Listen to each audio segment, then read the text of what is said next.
ఒకసారి మన గతం చూడాలి. ఒకసారి పాకిస్తాన్ నుంచి ఉగ్రవాదులు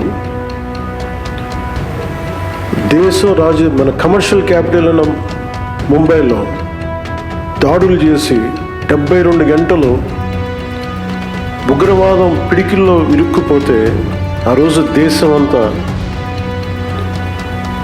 ఒకే ఒక ఆలోచన వచ్చింది ప్రతి ఒక్కరికి. అంటే ఒక పట్టుమని 10 మంది ఉగ్రవాదులు వచ్చి ఎంత శక్తివంతమైన ఒక మిలిటరీ సత్తా ఉన్న దేశాన్ని మనం బిగించచ్చా అంటే అది చాలా చాలా ఇబ్బంది కలిగజేస్తుంది. అంటే ఏంటి దీనికి కారణం ఏంటి? Then there was a thought then, so India needs a very strong and robust leadership. I was in Varanasi.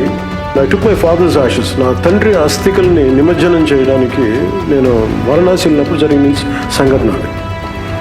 ఆ రోజు నాకు కలిగింది ఏంటంటే పట్టుమని 10 మంది వచ్చి ఈ దేశాన్ని ఇబ్బంది పెట్టేయగలరా? అది నన్ను చాలా చాలా తినేసింది ఆలోచన. అంటే ఫర్గెట్ అబౌట్ డెవలప్మెంట్, అభివృద్ధి, ఎంప్లాయ్మెంట్, వీటన్నిటికంటే కూడా ముందు మనం భద్రతగా ఉండాలి. We have to be safe and secure in our own mother land. అలాంటిది పాకిస్తాన్ నుంచి వచ్చి ఇది బాంబేలో జరిగినప్పుడు ఎక్కడైనా జరుగుతుంది. ఆ రోజు నాకు అనిపించింది India needs a very strong leader. ఎవరన్నా అలా ఉంటారా ఎవరన్నా అనేది నేను మనసుగా ఆ రోజు కాశీ విశ్వేశ్వరుడిని మొక్కుకున్నాను.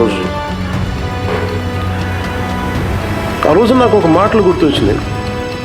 నాని పాల్కే గారి మాటలు. లీగల్ లూమినరీ, ఫండమెంటల్ రైట్స్ కోసం ఎమర్జెన్సీ టైంలో పోరాడిన వ్యక్తి. అంటే India has gift of producing leaders in it's darkest times. అంటే చాలా చీకట్లో ఇరుక్కుపోయినప్పుడు, దారి తెలియనప్పుడు భారతదేశంకి ఒక బలమైన నాయకుల్ని తెచ్చుకోవడం తెలుసు. సో ఆ రోజున నాలాగా ఎంతమంది కోరుకున్నారో తెలియదు. ఆ రోజున వాళ్ళందరి కోరికకి పర్సానిఫికేషన్ శ్రీ దామోదర్ దాస్ నరేంద్ర మోదీజీ. మీరు చూడండి, తర్వాత ఎన్ని అవాంతరాలు వచ్చినా, ఎన్ని మనకు సర్జికల్ స్ట్రైక్స్ వచ్చినా, ఎన్ని రకాలు వచ్చినా ఎంత బలంగా ఎదుర్కోగలిగాం. నేను ఎందుకు అంత బలంగా ఆయన మద్దతు ఇస్తానంటే because for me country, nation is first. నా దేశం చాలా ముఖ్యం. దేశం బాగున్నప్పుడు ఒకరోజు అటు జరిగిన అభివృద్ధి ఉన్నా లేకపోయినా దేశానికి బలమైన నాయకత్వం, తద్వారా బలమైన వ్యవస్థ నిర్మించకపోతే దేశం విచ్ఛిన్నమైపోతుంది ఆ భయంతో. సో అందుకని దీన్ని ఫస్ట్ రెజల్యూషన్ కింద ఈ సేనా ప్రస్థానం ఫర్ నేషనల్ ఇంటిగ్రిటీలో ముందు నరేంద్ర మోదీ గారికి ఎందుకు దీన్ని రెజల్యూషన్ 1 పెట్టామంటే దీనికి కారణం అది.